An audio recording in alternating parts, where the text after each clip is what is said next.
Hi, I'm Alan Jaeger, And I'm Jim Vatcher. and we're with Jaeger Sports, and we'd like to thank you for stopping by YouTube today. Today's installment is going to be our long toss throwing program. We already have our guys prepped as far as their arm circles and J-band workout, and now we're just going to get strictly to the art of long toss. For me, the long toss for my career was such a critical part of my preparation. I played 15 years professionally. I never, ever had a sore arm, except for the 4 or 5 days that I didn't long toss because I was moved to the infield, and I thought, well, I might as well play catch with the infielders now. So I stopped long tossing, and almost immediately my arm started hurting. And once I went back to long toss, I never felt that again. So what you're going to see today is a couple guys stretching their arms out, getting distance, and bringing that leverage and that distance into pitching distance. And you're going to see a lot of extension and velocity at the end of this thing. So it's going to be a very exciting show. As always, before we even think about picking up a baseball, we will go through our arm care program. This consists of a thorough set of arm circles, both forward and backward, and our J-band program. These exercises are designed to supply the arm with good blood flow and range of motion. These exercises also create great muscle balance, strength, and endurance. Ultimately, they allow you to maximize your workout and minimize the risk of injury. Even though the arm has been properly warmed, we still have our players begin their throwing program in a very relaxed manner because we want the arm to open up like any other muscle group, slowly and freely. In fact, our players will try to maintain a loose and relaxed arm action throughout the entire throwing program. That's why we want the ball on an arc as the players move away from each other rather than on a line. We want the arm to get the benefit of stretching out at different angles. We want freedom in the arm. We want loose arm action. This looseness and freedom in the arm is what allows you to find out what's in your arm on any given day. This gives the arm a chance to break through false limitations. Once the players warm up at 60 feet or so, you will notice how they begin to move away from each other at their own pace. There isn't a set time or a counting of throws. They are simply listening to their arm and allowing it to stretch out at its own pace. This freedom from constraints is what allows the arm to gain distance, endurance, and strength. Notice how relaxed the players are behind their throws. Notice how loose their arm action is. As they continue to follow their arms, notice how they keep increasing their distance with minimal effort.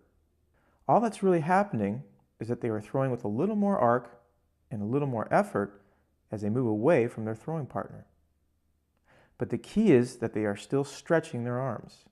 They are not in a hurry to throw aggressively.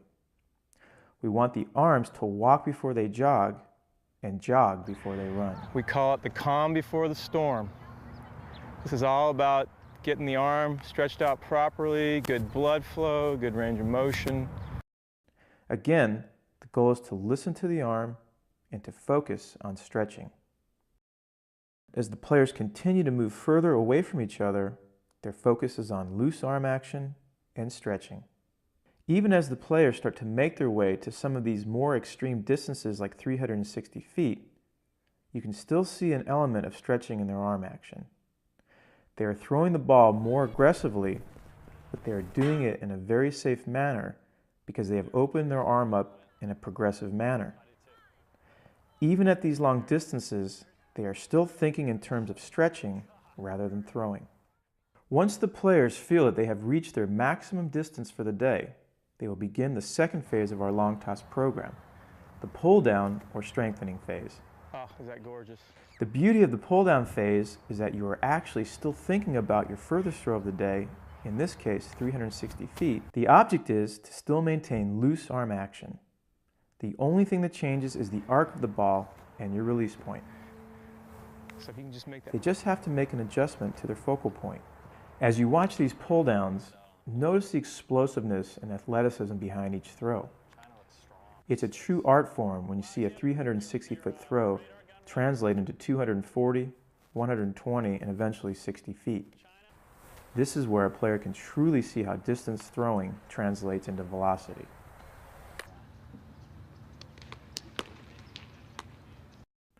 As you watch the players go through their pull downs, You can see how much leverage and explosiveness they are creating.